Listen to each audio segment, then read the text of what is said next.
بسم اللہ الرحمن الرحیم۔ منہج کارپوریشن جدہ برائے پروڈکشن و ڈسٹریبیوشن آپ حضرات کی خدمت میں قصص الانبیاء کا مبارک سلسلہ پیش کرنے کی سعادت حاصل کر رہا ہے۔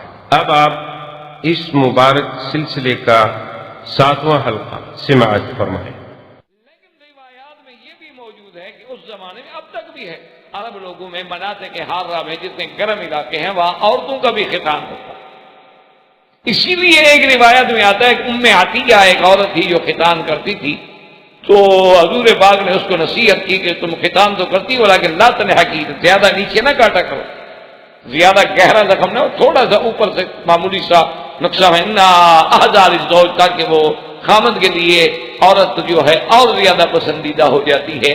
تو یہ کہتے ہیں کہ یہ سب سے پہلے ختان جو ہے سیدنا ابراہیم میں آیا، اور آپ کی بیوی کا بھی ختان ہوا لیکن بطور سزا کہ بی بی سارہ نے اپنا غصہ یوں پورا کر کے قسم پوری کر۔ بہرحال اللہ عالم، لیکن مردوں میں جو ختان ہے وہ تو بالکل ٹھیک ہے، سنت ابراہیم علیہ السلام، اس میں تو کوئی شک نہیں۔ اسماعیل علیہ السلام کا ختنہ، اور اول من اختتن، سب سے پہلا انسان ہے جس کا ختنہ وہ سیدنا ابراہیم، خدا کی شان۔ اور ختنہ بھی آپ کا کب؟ وہ 80 سال کے، اس وقت آپ بچے نہیں تھے، آپ کی عمر مبارک 80 سال۔ اول من رأى الشیء، اور اس وقت یعنی مردوں میں پہلے شخص ہے ابراہیم علیہ السلام جنہوں نے اپنے بال داڑھی میں سفید دیکھے، ورنہ پہلے جتنے مانا یہ ہے کہ لوگوں نے کبھی بال سفید دیکھا ہی نہیں۔ تو سب سے پہلے جب ابراہیم علیہ السلام نے بالوں کو سفید دیکھا تو پوچھا کہ یا رب بما ھذا، یہ کیا؟ اللہ نے فرمایا کہ وقار، یہ تو وقار ہے بندے کا۔ قال یا رب زدنی وقارا، کہ اللہ اگر یہ وقار ہے تو اور بڑھاؤ، پھر اور زیادہ کرو، تھوڑا وقار کیوں ہو، پھر زیادہ ہونا چاہیے۔ تو یہ اول من شب جو ہے وہ بھی ابراہیم علیہ السلام، اول من اختتن وہ بھی ابراہیم علیہ السلام، یہ بھی شان سیدنا ابراہیم علیہ السلام۔ اب آگے دو روایات، اکثر روایات میں تو یہ ذکر ہے کہ جب بی بی سارہ اور بی بی ہاجرہ کا آپس میں تباغت ہو گیا اور سیدنا اسماعیل علیہ السلام کی جب ولادت ہوئی، اور اللہ تبارک و تعالیٰ نے ولادت اسماعیل علیہ السلام پہ بڑی خوشخبریاں ابراہیم علیہ السلام کو ملی کہ یہ تو وہ بیٹا ہے کہ جس کی ذریت میں نبی آئے گا محمد الرسول، اور جو خاتم الانبیاء ہو، اور پھر اس کی ذریت میں 12 عظیما،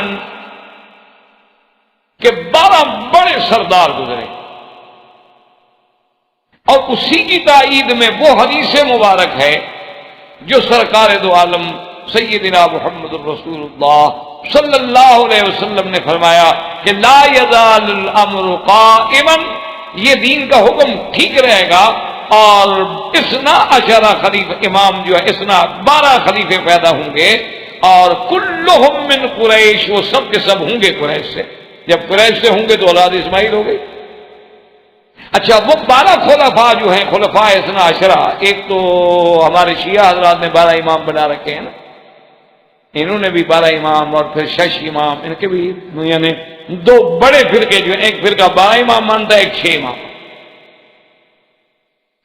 12 امام جو یہ مانتے ہیں، یہ تو شروع ہی حضرت علی سے کرتے ہیں، کیونکہ پہلا امام حضرت علی تھے، اور اس کے بعد آخری منتظر ہیں، سرداب میں غار میں بیٹھے ہیں، محمد بن حسن العسکری کی اولاد ہیں جو امام غائب ہے، اور یہ زمانہ غیبوبت کبریٰ کا ہے۔ تو غیبوبت کبریٰ کے زمانے میں وہ کہتے ہیں کہ یہ جو ہمارے آیت اللہ ہوتے ہیں یہ ان کے نائب ہوتے ہیں، پھر ان کے احکام پہ امت کو چلنا ہوتا ہے، یہ ان کا عقیدہ ہے، لیکن اس میں کوئی حقیقت نہیں، کیونکہ حضرت علی کے بعد حضرت حسن نے سلو کر لی، حضرت حسین کو خلافت ملی ہی نہیں۔ اچھا، پھر جن کو وہ 12 امام بناتے ہیں وہ تو کبھی مسجد میں بھی امام نہیں رہے، یعنی اتنا بڑا جھوٹ بولے آدمی۔ بھائی امامت کے لیے آخر کوئی حکومت تو ہو۔ جیسے کہ ابوالکلام نے ایک بڑی عجیب بات لکھی، انہوں نے لکھا ہے کہ خلافت کوئی مسیحیت کا پوپ تو نہیں ہے، یعنی خلافت و امامت کا جو تصور ہے اسلام میں، وہ کوئی مسیحیت کا پوپ نہیں ہے کہ جس کے لیے پیشانوں کا سجدہ کافی ہو، بلکہ خلافت تو تمکن فی الارض کا نام ہے کہ حکومت بھی تو ملے نا کسی جگہ، تبھی تو خلیفہ بنے گا۔ تو ان بیچاروں کو تو کبھی نہیں ملی۔ تو اصل 12 امام مراد کیا ہیں کہ حضرت ابو بکر سے شروع ہوں گے، اور حضرت حسن تک آئیں گے، پھر آگے آگے بعض بنو العباس ہیں اور بعض بنو امیہ سے ہیں، اور اسی طرح عمر ابن عبدالعزیز ہیں۔ یہ ضروری تو نہیں کہ 12 ایک دوسرے کے ساتھ آئیں، 12 پورے ہونے ہیں قیامت سے پہلے پہلے، اور وہ تقریباً جو ہے علماء نے لکھا ہے کہ پورے ہو گئے، لیکن جو روافض کہتے ہیں وہ بات جو ہے بالکل بغیر کسی دلیل اور بغیر کسی حجت۔ اب علماء نے لکھا ہے کہ جب بی بی سارہ کا حضرت اسماعیل علیہ السلام کی ولادت کے بعد فطری بات ہے کہ ابراہیم علیہ السلام کی توجہ جو تھی وہ بی بی ہاجرہ کے ساتھ زیادہ ہو گئی کہ اب وہ بچے کی ماں بن گئی، اور پھر بچے کا ملنا، بچے کی خبر گیری کرنا، تو وہ بھی تو وقت زیادہ اسی بیوی کو ملے گا، تو اس سے بی بی سارہ کا غصہ اور تیز ہوتا گیا۔ تو اس لیے حضرت نے سوچا کہ میں اس بیوی کو اور بچے کو کہیں دور جا کے چھوڑا۔ اور بعض علماء فرماتے ہیں کہ حضرت ابراہیم علیہ السلام چونکہ اپنے بیٹے کی محبت میں آ کر، کیونکہ خلیل جو ہوتا ہے وہ تو اللہ کا دوست ہے، اور دوست تو پھر کسی اور کی محبت برداشت نہیں کرتا، اسی لیے سیدنا محمد الرسول اللہ صلی اللہ علیہ وسلم نے فرمایا کہ لو کنت متخذا خلیلا لاتخذت ابا بکر، کہ اگر میں کسی کو خلیل بناتا تو ابو بکر کو بناتا، لیکن ان صاحبکم خلیل اللہ، لیکن چونکہ میں اللہ کا خلیل ہوں تو لہذا اب دل میں وہ مقام جو اللہ کو دیا جا چکا ہے اس کے لیے کسی اور کی گنجائش نہیں۔ تو اب خلیل اللہ ابراہیم علیہ السلام بھی خلیل اللہ ہے، تو خلیل اللہ اور محبت چاہے بیٹے سے ہو چاہے بیوی سے ہو، تو کہتے ہیں کہ اللہ تبارک و تعالیٰ کا جلال تھا کہ امتحان میں آ گئے، اللہ نے حکم دیا کہ اپنے بیوی بیٹے کو لے جاؤ اور ایک جگہ پہ چھوڑو، کہاں چھوڑنا، کہا بس تم چلو، اب ہم خود ہدایت کریں۔ تو صحیح اب ہو سکتا ہے کہ یہ دونوں باتیں تھیں، یعنی بی بی سارہ بھی غصے میں تھی، اور ادھر اللہ تبارک و تعالیٰ کے مقام جو تھا اس کی عظمت کو یہ گوارا نہ ہوا کہ خلیل میرا ہو اور پیار بیٹوں سے کرے، اولاد سے کرے۔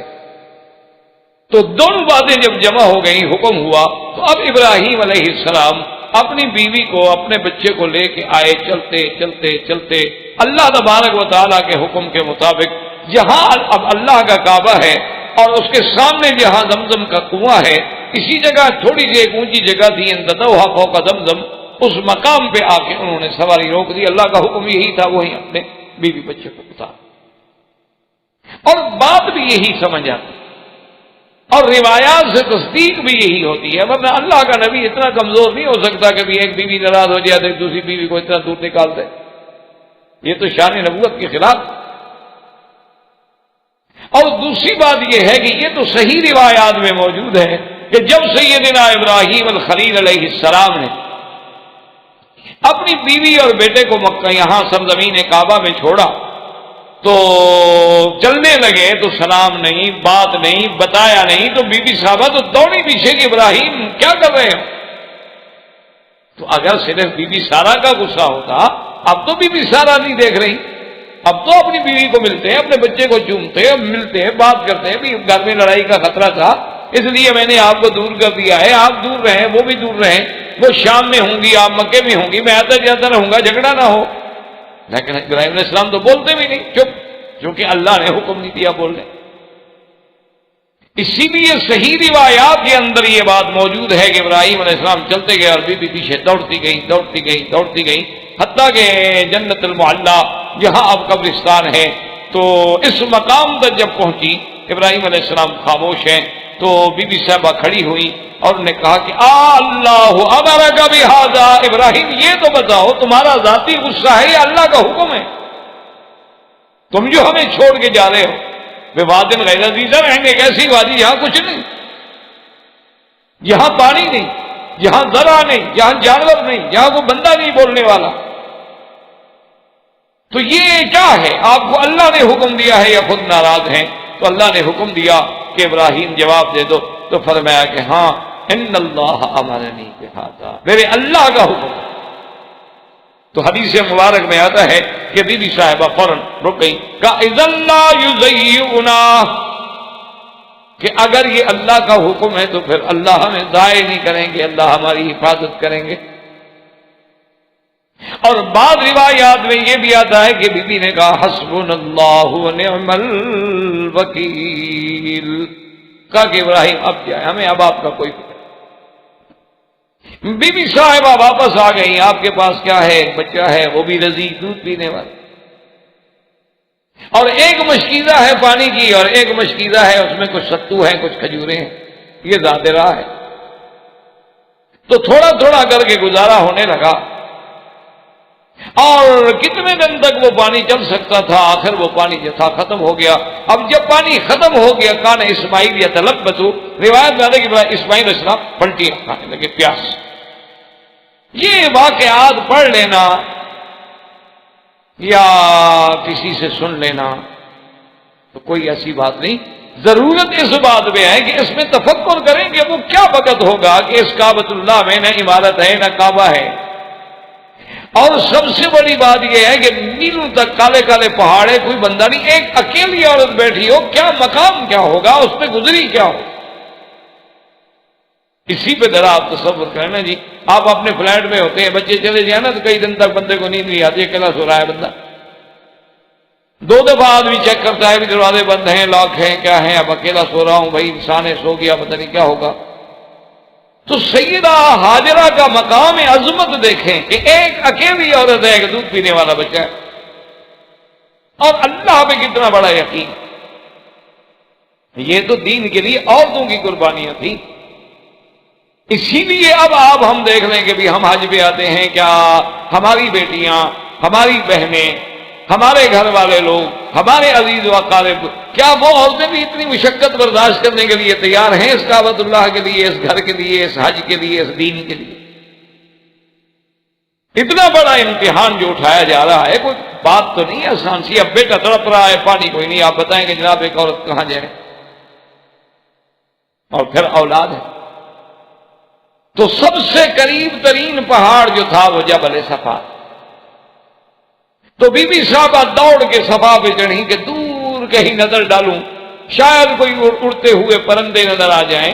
اچھا، بعض پرندے خاص ہوتے ہیں جو خاص طور پہ پانی کی جگہ پہ اڑتے ہیں، اور وہ عرب لوگ پہچانتے ہیں چونکہ صحراؤں کے رہنے والے لوگ ہیں کہ شاید کوئی پرندہ نظر آ جائے، یا کوئی قافلہ گزرتا ہوا قدرت سے نظر آ جائے اور ان کے پاس پانی ہو تو میرا بچہ بچ جائے۔ تو ام اسماعیل علیہ السلام آپ صفا پہ چڑھی، صفا سے پھر آپ مروہ کی طرف چلے۔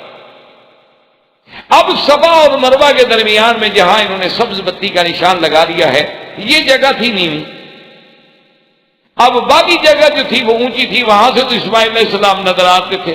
جب بی بی صاحبہ یہاں وادی میں اتر جاتی نیچے تو اسماعیل علیہ السلام نظر نہیں آتے تھے، تو بی بی تیز سے کہ بھی اب جلدی اونچی جگہ پہ جاؤں، دیکھوں تو صحیح، خدا نہ خاصا میں پانی ڈھونڈ رہی ہوں اور کوئی جنگل کا جانور آگے حملہ کر دے بچے پہ۔ اسی طرح مروہ پہ چڑھی، پھر واپس آئیں، کچھ نہیں نظر آ رہا۔ تو اسی دوڑنے کو میرے اللہ نے ایسا قبول فرما لیا کہ قیامت تک انبیاء، اولیاء، صلحاء، حجاج، ہر آدمی سنت ام اسماعیل کو زندہ رکھے گا اور صفا اور مروہ کے درمیان دوڑے گا، کہ وہ اللہ کے لیے جو تڑپ، اور اس دوڑنے پر ثواب تب مرتب ہوتے ہیں، اس کے فضائل تب حاصل ہوتے ہیں کہ جب کیفیت وہ پیدا ہو جائے کہ سامنے بچہ ہو، اس کی ہلاکت یقینی ہو، پانی کہیں سے نظر نہ آئے، آدمی اکیلے وحشت میں ہو اور بے تحاشا دیوانوں کی طرح بھاگ رہا ہو۔ جب یہ کیفیت پیدا کریں پھر دیکھیں کہ صفا مروہ کی برکتیں کیسے حاصل ہوتی ہیں۔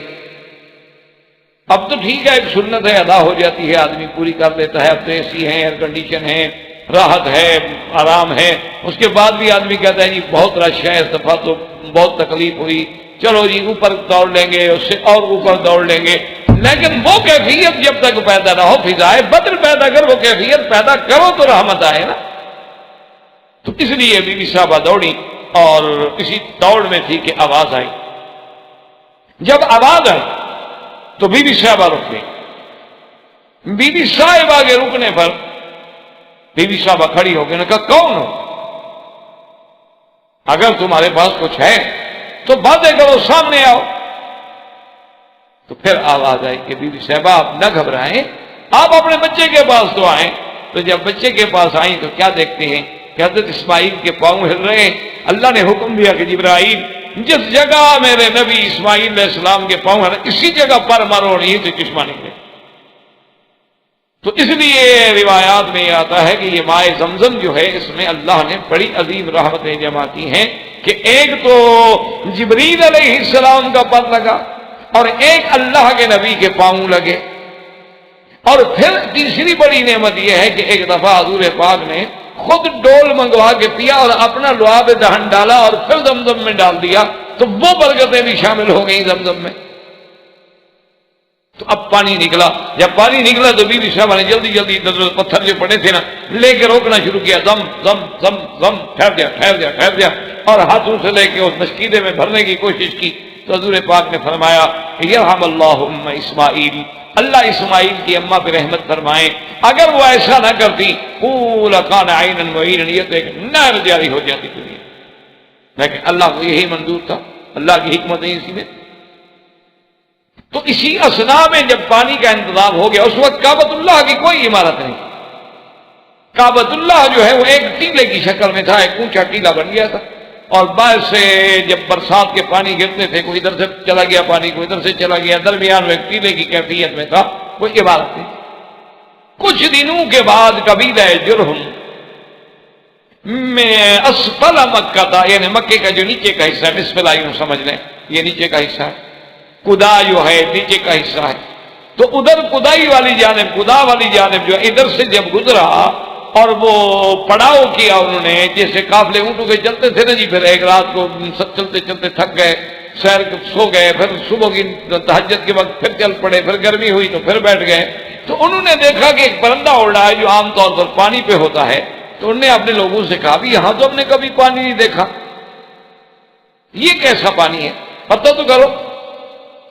تو ان کے آدمی دوڑے دوڑے آئے، آ کے دیکھا کہ بی بی صاحبہ ہیں، ایک بچہ ہے اور چشمہ ہے ماشاءاللہ ابل رہا ہے، تو انہوں نے بھی پانی بھرا اور اپنے ساتھیوں کے لیے بھی لے گئے، اور ان کو بتا بھی دیا کہ بھی وہاں تو ایک بڑا عجیب چشمہ اور عجیب پانی۔ تو اب جرہم والے جو تھے وہ سب کے سب آ گئے بی بی صاحبہ کے پاس اور آ کے کہنے لگے کہ اماں اگر تم ہمیں اجازت دے دو، ناراض نہ ہوں، ہمیں رخصت دے دو تو ہم لوگ آپ کے ساتھ یہاں آباد ہو جائیں، یہاں ٹھہر جائیں، ہم بھی تو سفر اسی لیے کر رہے ہیں کہ کہیں کوئی جگہ ملے اچھی تو بیٹھ جائیں۔ بی بی صاحبہ نے کہا کہ ہاں یہ تو آپ کو میں اجازت دیتی ہوں، ولیکن لا حق لکم علی الماء، لیکن تمہارا پانی پر کوئی کنٹرول نہیں ہو، پانی ہمارے کنٹرول میں ہو۔ انہوں نے کہا ٹھیک۔ تو پھر قبیلہ جرہم جو ہے وہاں آباد، اور قبیلہ جرہم جو ہے یہ عرب تھے خالص۔ تو اب سیدنا اسماعیل علیہ السلام نے اول من تکلم بالعربیہ، پہلا بندہ جو عربی بولنے والے ہیں وہ سیدنا اسماعیل علیہ السلام ہے، اور انہوں نے جو ہے لغت عربیہ جرہم سے سیکھی، اور جرہم سے لغت سیکھی، اور جب اب جناب جوانی آنے لگی، ابراہیم اسماعیل علیہ السلام بچے تھے پھر جوان ہونے لگے، اور اتنا ماشاءاللہ جمال کے ابراہیم علیہ السلام کے بیٹے ہیں، تو بنو جرہم نے خواہش ظاہر کی کہ بی بی ہاجرہ سے کہ مہربانی کریں، آپ کا بچہ اب جوان ہو گیا ہے تو ہماری لڑکی سے شادی کریں۔ تو اسماعیل علیہ السلام نے جرہم کے قبیلے سے ایک لڑکی سے شادی کی۔ اس کے بعد سیدہ ہاجرہ جو ہیں وہ وفات فرما گئی۔ ابراہیم علیہ السلام کو جب اللہ کی طرف سے اجازت ملی تو ابراہیم علیہ السلام تشریف لے آئے کہ بھی مکے جا کے میں پتہ تو کروں کہ میرے بیٹے کا اور بیوی کا کیا حال ہے۔ اب اس میں دو روایات ہیں، بعض علماء یہ لکھتے ہیں کہ ابراہیم علیہ السلام کے لیے یہ معجزہ تھا کہ اللہ تبارک و تعالیٰ ان کو زمین کو لپیٹ دیتے تھے، مختصر ہو جاتی تھی زمین، ان کو شام اور بیت المقدس سے مکے کا سفر جو ہے مشکل نہیں ہوتا تھا، تو جلدی طے ہو جاتا تھا، جیسے حضور صلی اللہ علیہ وسلم کے معجزہ ہے آپ کے لیے زمین لپیٹ دی جاتی تھی۔ اور بعض روایات میں ہے کہ نہیں آپ براق پہ تشریف لاتے تھے، اور بعض روایات میں ہے کہ نہیں آپ اپنی اسی عام سواری پہ تشریف لاتے تھے۔ آپ تشریف لے آئے، آگے مکے پتہ کہ ابھی بھی حاجہ فوت ہو چکی تھی، حضرت اسماعیل کے بارے میں پوچھا، انہوں نے کہا اسماعیل علیہ السلام شکار پہ گئے، اور پوچھا بھی تم کون ہو، اس نے کہا میں اسماعیل علیہ السلام کی بیوی۔ اچھا کیا حال ہے، کیسا گزارا ہو رہا ہے؟ انہوں نے کہا کیا پوچھتے ہو، فی ضیق و شدۃ، ہم تو بہت تنگ ہیں۔ آپ نے کہا کیوں؟ تو انہوں نے کہا ہے کیا ہمارے پاس، یہ پانی ہے، اور کبھی اسماعیل علیہ السلام شکار کر کے کبھی جانور مل گیا، کبھی کو پرندہ مل گیا، انڈا بھی تھا، یا بس کوئی گوشت ہے وہ آگ پہ پکا لو اور پانی پی لو۔ پھر میں تو فرمایا کہ اچھا میں تو جاتا ہوں، لیکن جب تمہارا خامد حضرت اسماعیل علیہ السلام آ جائیں، فقر السلام، انہیں سلام کہنا کہ ایک بندہ آیا تھا، ایسے بوڑھا بزرگ تھا، سلام کہہ رہے تھے آپ کو، اور یہ بھی کہہ رہے تھے کہ غیر اتبا ضبابک، اپنے دروازے کی چوکٹ جو ہے بدل ڈال۔ حضرت ابراہیم علیہ السلام چلے گئے۔ حضرت اسماعیل علیہ السلام کئی دنوں کے بعد شکار سے جب واپس آئے تو انہیں کچھ عجیب عجیب سا لگا۔ انہوں نے کہا کوئی آیا تھا ہمارے گھر میں، کچھ ایسے معلوم ہوتا ہے ساتھ، اگر نبی گھر میں آیا ہو تو مذاق تو نہیں رہتی۔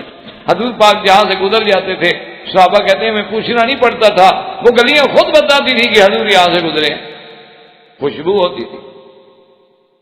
اللہ کے نبی کہیں سے گزر جائیں، انبیاء علیہم السلام کہیں سے گزر جائیں، پیغمبر اللہ کا پیغمبر جب گزر جائے، اللہ کے نبی سیدنا سرکار دو عالم سیدنا محمد الرسول اللہ صلی اللہ علیہ وسلم کے پسینے میں بھی اللہ نے اتنی خوشبو رکھی تھی کہ عطر بھی مقابلہ نہیں کر سکتا۔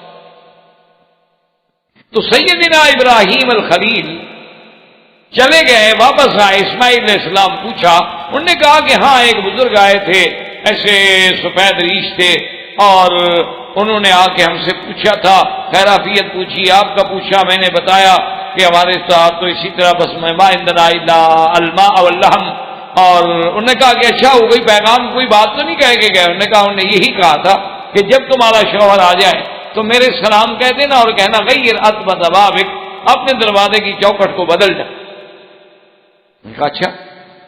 اور نے کہا دیکھو بات سنو، وہ جو آئے تھے نا وہ میرے والد تھے ابراہیم الخلیل، اور جو پیغام انہوں نے دیا ہے مانا یہ تھا کہ ایسی بیوی کو چھوڑ دو، لہذا الحقی باہلک، میں نے تمہیں طلاق دیا، جاؤ اپنے گھر، ختم۔ نبی کے گھر میں ایسی عورت ہو کہ وہ اللہ کا شکوہ کرے، اللہ کا شکر ادا نہ کرے کہ ہم تکلیف میں، اللہ تکلیف دے تو الحمدللہ اور راحت دے تو الحمدللہ۔ اب حضرت اسماعیل علیہ السلام نے اور کیا، پھر کئی دنوں کے بعد سیدنا ابراہیم الخلیل علیہ السلام دوبارہ تشریف۔ اچھا خدا کی قدرت یہ ہے کہ پھر بھی نہیں ملے ابراہیم اسماعیل علیہ السلام۔ آپ نے ان کی بیوی سے پوچھا کہ بھئی کیسے گزر رہی ہے؟ انہوں نے کہا جی الحمدللہ بڑے مزے میں۔ پہلے کا حال تو سن چکی تھی نا بیچاری کہ پہلی بیوی کے ساتھ کیا ہوا ہے، یا ویسے بھی صابر شاکر ہوگی اللہ عالم۔ انہوں نے کہا ہم تو بڑے مزے میں ہیں جی، ماشاءاللہ تازے گوشت ملتے ہیں، زمزم کا پانی ہمیں ملتا ہے، اور کیا چاہیے؟ تو آپ نے کہا کہ اچھا جب اسماعیل آئیں میرے سلام کہنا اور کہنا ثبت اتبا ضبابک، اس دروازے کی چوکٹ کو سالم رکھو، اور تھوڑا دور آ کے آپ نے دعا مانگی کہ اللہم بارک لہم فی مائہم کہ یا اللہ ان کو پانی میں اور گوشت میں برکت عطا فرما۔ حضور صلی اللہ علیہ وسلم نے فرمایا کہ لو کان الحب، اگر اس وقت بھی یہ گندم یا روٹی کا مسئلہ بھی ہوتا تو ابراہیم کی دعا لگ جاتی، لیکن اس وقت تھا ہی گوشت اور پانی، تو ابراہیم علیہ السلام نے صرف گوشت اور پانی کے لیے دعا کی۔ اس لیے علماء نے لکھا ہے کہ دنیا کے کسی ملک میں کسی بندے کو گوشت اور پانی اتنا موافق نہیں آ سکتا جتنا مکے میں آ، یعنی آپ کسی اور ملک میں چلے جائیں، آپ 2 مہینے رات دن گوشت کھائیں تو انشاءاللہ آپ پھر دیکھیں کیا ہوتا ہے۔ یہاں 10 سال کھاتے رہیں کچھ نہیں ہوگا۔ ابراہیم علیہ السلام کی دعا ہے۔ اب سیدنا ابراہیم علیہ السلام پھر چلے گئے، پھر تیسری دفعہ جب ابراہیم علیہ السلام آئے، ان اسماعیل یبری نبلا، آپ بیٹھے ہوئے تیر بنا رہے تھے۔ اب حضرت ابراہیم علیہ السلام نے دیکھا تو پھر آپ کو پتا ہے کہ والد اور ولد میں، اور والد بھی خلیل اللہ ہو اور بیٹا بھی اسماعیل ہو تو کس محبت سے وہ ملے ہوں گے، اور وہ جو وقت لکھا ہوگا وہ کیا حال ہوگا۔ بڑی ملاقات کے بعد، خوش ہونے کے بعد ابراہیم علیہ السلام نے فرمایا کہ بیٹا اللہ کی حکمتیں ہیں، یہ سب اللہ کا حکم ہے، اور اب اللہ نے ہمیں حکم دیا ہے کہ اس جگہ خدا کا گھر بنا۔ حضرت اسماعیل علیہ السلام نے کہا ابا جان بالکل جو چاہیں، جو حکم ہو ہم تعمیل کرنے کے لیے تیار۔ تو بنا کعبہ جو ہے سیدنا ابراہیم الخلیل علیہ السلام نے، اب بعض کتابوں میں آتا ہے کہ انہوں نے اللہ سے سوال کیا کہ اللہ میاں مجھے تو نہیں پتا نا کہ کعبہ شریف کتنا طول ہے، کتنا عرض ہے، کتنا چوڑا ہے، کتنا، تو میں کہاں بناؤں؟ یہ تو ٹھیک ہے کہ وہ جگہ موجود ہے، ٹیلا موجود ہے، کیونکہ وہ تو ابراہیم علیہ السلام سے پہلے موجود ہے۔ حضرت آدم علیہ السلام نے سب سے پہلے یہاں جو ہے خیمہ مارا، خیمہ گاڑا کعبۃ اللہ کی جگہ پر، پھر آہستہ آہستہ یہاں ایسے گول قبہ بنا، پھر عمارت بنی لیکن چھت نہیں ہوتی تھی. کئی ادوار گزرے اللہ کے کعبے پر. تو کعبۃ اللہ والی عظمت جو ہے اللہ کے گھر کی وہ تو موجود تھی. اس لیے ابراہیم علیہ السلام جب بچوں کو بٹھا رہے ہیں اس وقت بھی یہی کہا تھا نا کہ انی اسکنت من ذریتی بواد غیر ذی زرع عند بیتک المحرم، تیرے حرمت والے گھر کے پاس. گھر تو تھا لیکن عمارت نہیں تھی. تو بعض کتب میں یہی آتا ہے کہ اللہ نے فرمایا کہ ابراہیم ہم بادلوں کا سایہ کر دیتے ہیں، جہاں جہاں سایہ ہے نشان لگا لو یہی میرا کعبہ. اور اس کے بعد اب حضرت ابراہیم علیہ السلام نے اور اسماعیل علیہ السلام نے مل کے بنائے کعبہ شروع کی، جس کو قرآن نے ذکر کیا ہے کہ وَإِذْ يَرْفَعُ إِبْرَاهِيمُ الْقَوَاعِدَ وَإِذْ يَرْفَعُ إِبْرَاهِيمُ الْقَوَاعِدَ مِنَ الْبَيْتِ وَإِسْمَاعِيلُ رَبَّنَا تَقَبَّلْ مِنَّا إِنَّكَ أَنْتَ السَّمِيعُ الْعَلِيمُ. اب باپ بیٹا جو ہیں اللہ کے گھر بنا رہے ہیں اور اللہ سے دعائیں بھی کر رہے ہیں، اور سیدنا ابراہیم معمار بنے ہوئے ہیں اور سیدنا اسماعیل جو ہے وہ مزدور بنے ہوئے ہیں. اس گھر کے شرف کا اندازہ لگائیں کہ جس کی تعمیر میں اللہ کا نبی معمار ہو اور اللہ کا نبی ہی مزدور ہو. اب جب ابراہیم علیہ السلام نے بنا بنانی شروع کی، ذرا تصور کریں کہ اس وقت یہ پتھروں کا لانا، اسی جگہ پر پھر پتھروں کا لگانا، اور کوئی آدمی نہیں، ایک ابراہیم ہے اور ایک اسماعیل ہے. یہ تو پیغمبروں کا معجزہ تھا کہ وہ اٹھا کے لے آتے تھے، انہیں کون پتھر اٹھا سکتا. اب جب دیوار اونچی ہو گئی، اتنی اونچی ہو گئی کہ وہاں تک ہاتھ پہنچنا مشکل ہو گیا، وہاں تک آدمی کی رسائی مشکل ہو گئی، تو اب ابراہیم علیہ السلام پریشان ہوئے اور اللہ تبارک و تعالیٰ کا حکم ہوا. آپ نے فرمایا اسماعیل علیہ السلام سے بھی پتھر ایسا تلاش کر لیتے ہیں کہ کچھ تو اونچا ہو جس میں ہم کھڑے ہو جائیں. لیکن اللہ کو یہی منظور تھا کہ یہی پتھر اسماعیل علیہ السلام اسی پتھر کو اٹھا کے لے آئے جو آج بھی مقام ابراہیم کہلاتا. اور سیدنا ابراہیم علیہ السلام جب اس پتھر پہ کھڑے ہوئے، اب اللہ تبارک و تعالیٰ کے گھر کی تعمیر کرنی شروع کی، تو آپ کے پاؤں مبارک میں چونکہ جوتا نہیں تھا تو یہ بھی معجزہ تھا پیغمبر کا کہ آپ کے پاؤں جو تھے پتھر میں گھپ گئے، تاکہ وہ نشان، وہ علامت، وہ یادگار جو ہے قیامت تک قائم رہے، تاکہ امتیاز کیا جا سکے کہ وہ حجر ابراہیم کون سا ہے، دیگر احجار سے اس کو علیحدہ کیا جا سکے. تو اس سے بنا کعبہ سیدنا ابراہیم اور سیدنا اسماعیل علیہ السلام نے شروع فرمائی کہ اللہ کا گھر بنایا جائے، جس کا ذکر اللہ تبارک و تعالی نے سورۃ البقرہ میں اور دیگر صورتوں میں بھی فرمایا ہے. تو اللہ تبارک و تعالی آپ کو بھی اور ہمیں بھی صحیح معنوں میں اس گھر میں اور حرمین الشریفین اور اس بلد الامین کے ادب کی توفیق عطا فرمائیں. وصلی اللہ تعالی علی خیر خلقہ سیدنا محمد وعلی آلہ وصحبہ اجمعین. برادران اسلام، واجب الاحترام بزرگوں، دوستوں، بھائیوں، عزیز نوجوانوں، الحمدللہ قصص الانبیاء کے اس سلسلہ دروس میں ہم نے سیدنا ابراہیم الخلیل علیہ السلام کے بارے میں کچھ باتیں پڑھی تھی اور کچھ باتیں میں سیدنا ابراہیم علیہ السلام اولو العزم من الانبیاء یعنی اللہ نے جن انبیاء کو اولو العزم ہونے کا شان بخشا ہے ان میں سیدنا ابراہیم الخلیل ہے. اور اسی طرح سیدنا ابراہیم علیہ السلام جو ہیں یہ ابو الانبیاء بھی، آپ کی ذریت سے اللہ نے نبوت کا ایک عظیم سلسلہ جاری کیا. اور سیدنا ابراہیم علیہ السلام وہ پیغمبر ہیں کہ جن کو اللہ نے اپنے خلیل ہونے کا اعزاز کیا. ابراہیم علیہ السلام جو ہیں وہ خلیل اللہ. تو اس لیے جب اتنی شان ان کی بڑی ہے تو اللہ نے قرآن میں بھی بڑے مقامات پہ 35 مقامات پر سیدنا ابراہیم علیہ السلام قصہ مبارک کو ذکر فرمایا.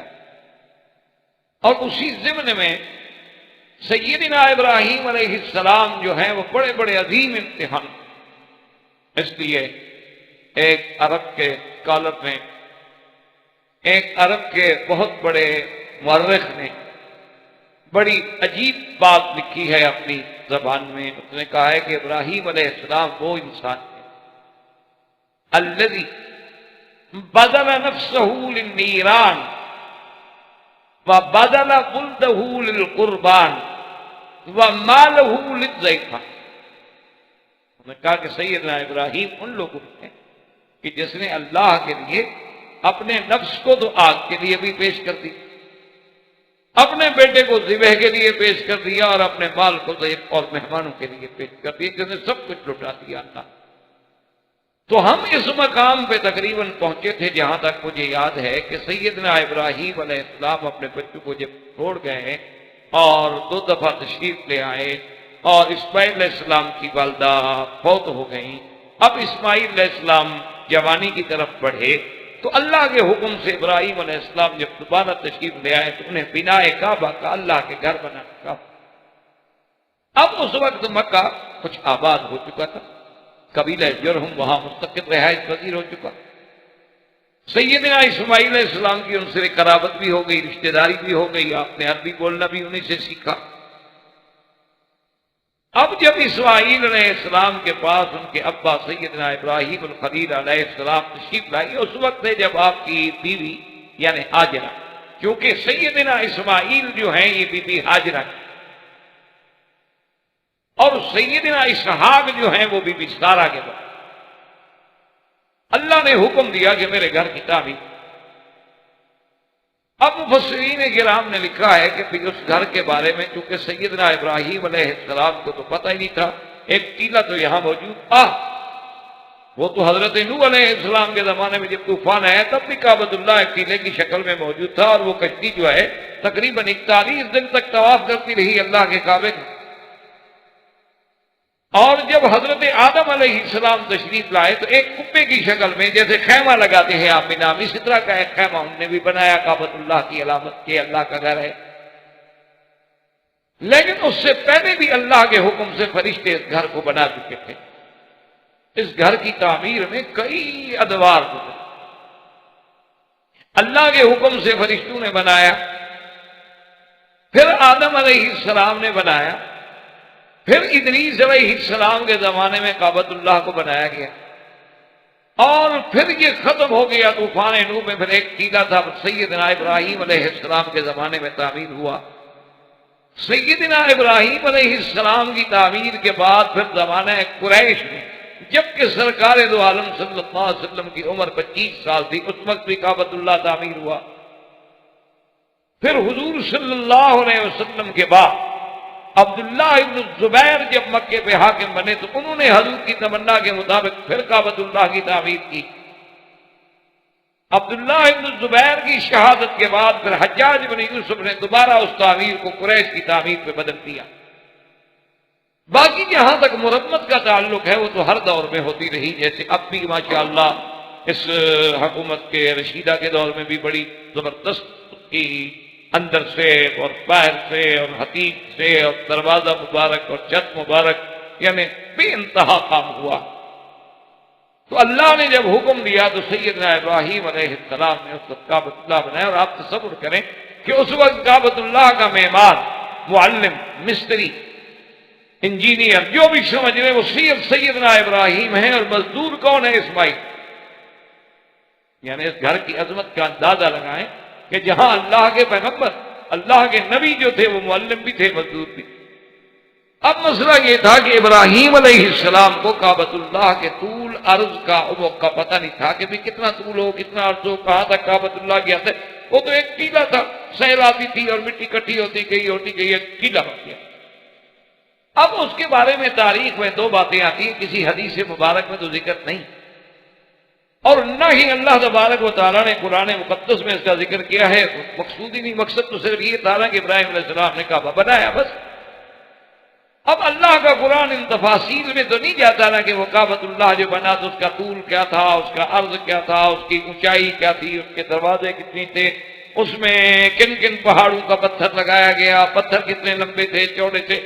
کوئی اس میں اس بات کی ضرورت ہی نہیں، تو اس لیے قرآن ان چیزوں کو ذکر ہی. قرآن صرف ایک اشارہ دیتا ہے کہ ہم نے حکم دیا اور ابراہیم و اسماعیل نے ہمارا گھر بنایا، بس۔ البتہ تاریخ جو ہے اور اسرائیلیات جو ہیں، کتب سابقہ جو ہیں، ان میں یہ بات ملتی ہے، اور اس میں دو چیزوں کا ذکر ہے کہ جب سیدنا ابراہیم نے دعا مانگی کہ یا اللہ آپ نے حکم دیا میرا گھر بناؤ، کیسے بنا؟ مجھے تو پتہ نہیں آپ کا گھر طول عرض کیا۔ تو کہتے ہیں کہ خدا کی قدرت سے وہاں ایک اژدہا یعنی بڑا سانپ کعبۃ اللہ کے اس بست میں اس ٹیلے پہ ظاہر ہوا، اور اس نے جا کے پورا خط کھینچ دیا۔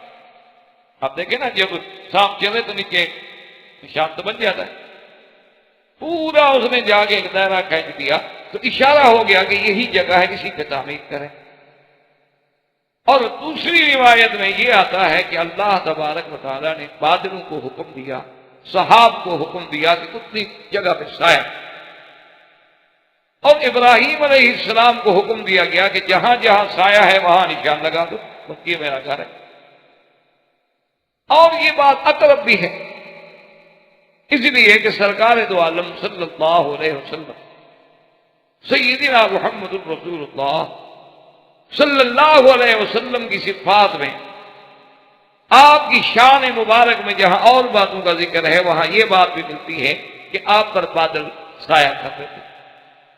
جیسے آپ شام کے سفر میں جا رہے ہیں تو اس راہب نے جب پہچانا اور ابی طالب سے کہا کہ دیکھو، حالانکہ حضور صلی اللہ علیہ وسلم کا اس وقت بچپنا ہے، شباب ہے، ابھی آپ کو نبوت بھی نہیں ملی، اس نے کہا تم دیکھ نہیں رہے ہو کہ آپ جہاں چل رہے ہیں وہاں سایہ ہے؟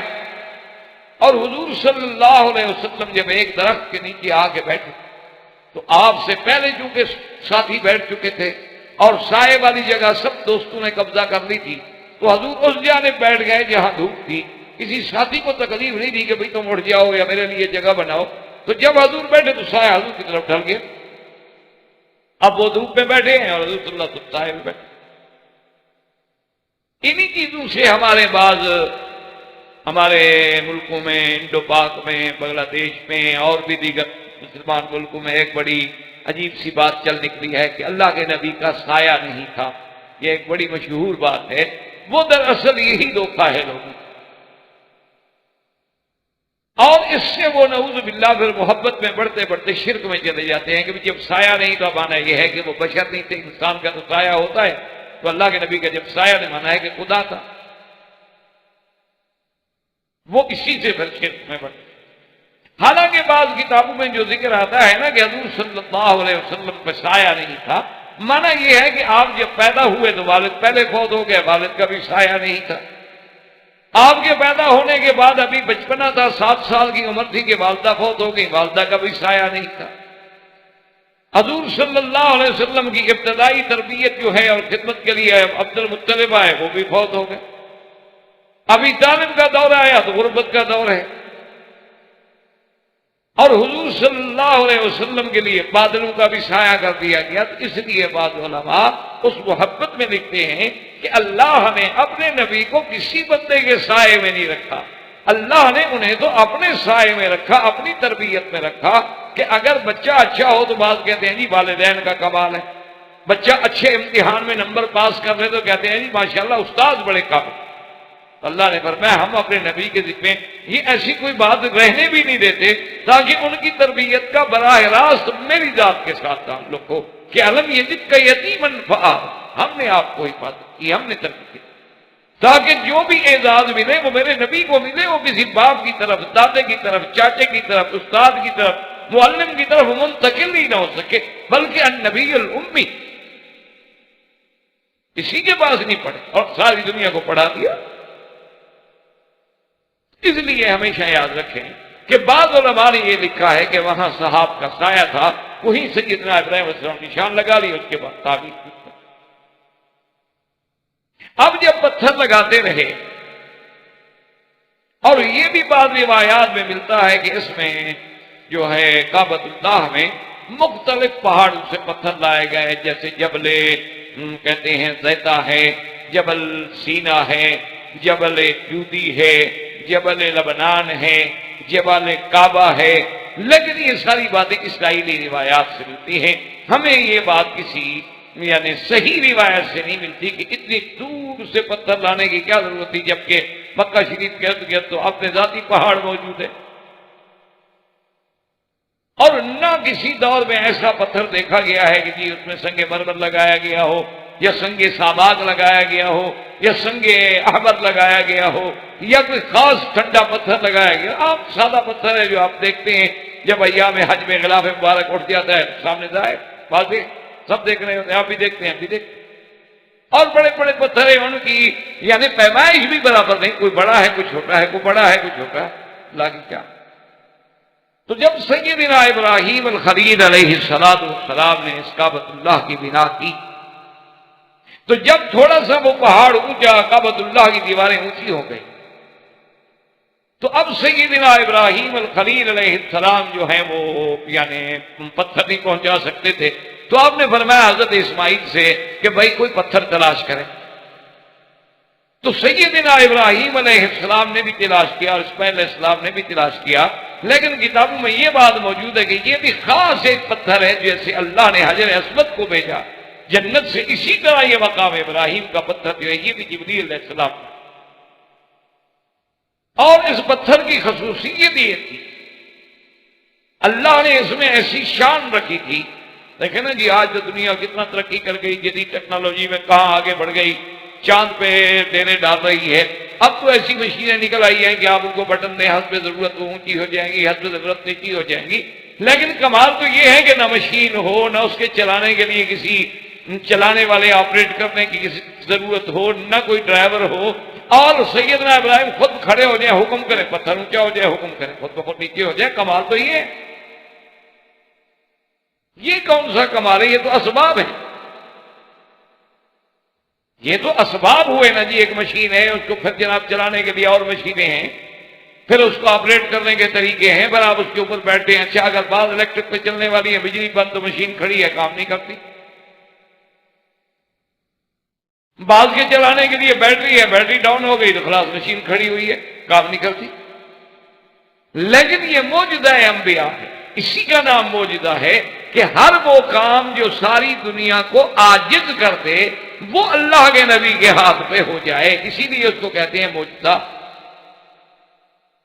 تو سیدنا ابراہیم علیہ السلام کھڑے ہوتے اونچا ہو جاتا، ضرورت ہوتی نیچے ہو جائے. اور دوسری نشانی یہ ہے کہ حضور صلی اللہ علیہ وسلم کی یہ صحیح حدیثوں میں موجود ہے کہ اس پتھر میں اللہ نے ایک ایسی خاص لچک رکھی تھی کہ سیدنا ابراہیم خلیل علیہ السلام کے پاؤں جو تھے وہ اس میں کھپ گئے اور ان کے نشان رہے. ورنہ پتھر میں پاؤں تھوڑا دھنستا، یعنی اگر زمین سخت ہو تو اس میں بھی پاؤں داخل نہیں ہوتا. یعنی مٹی بھی اگر سخت ہو، ہاں کسی جگہ دلدلی زمین ہو، ریتیلی زمین ہو، نرم زمین ہو سکتا ہے کہ آپ کا پاؤں اس میں چلا جائے، لیکن سخت زمین میں پاؤں نہیں جاتا. چیز ہے کہ آپ پتھر پہ پاؤں رکھے اور پاؤں چلا جائے. وجہ کیا ہے کہ اللہ اس کو قیامت تک علامت بنانا چاہتے تھے کہ وہ نشانی ہے. فیہ آیات بینات مقام کے بعد. اب ابراہیم علیہ السلام نے جب اللہ کا گھر بنا لیا، اسی کو اللہ نے قرآن میں ذکر کیا کہ وَإِذْ يَرْفَعُ إِبْرَاهِيمُ الْقَوَاعِدَ مِنَ الْبَيْتِ وَإِسْمَاعِيلُ رَبَّنَا تَقَبَّلْ مِنَّا إِنَّكَ أَنْتَ السَّمِيعُ الْعَلِيمُ.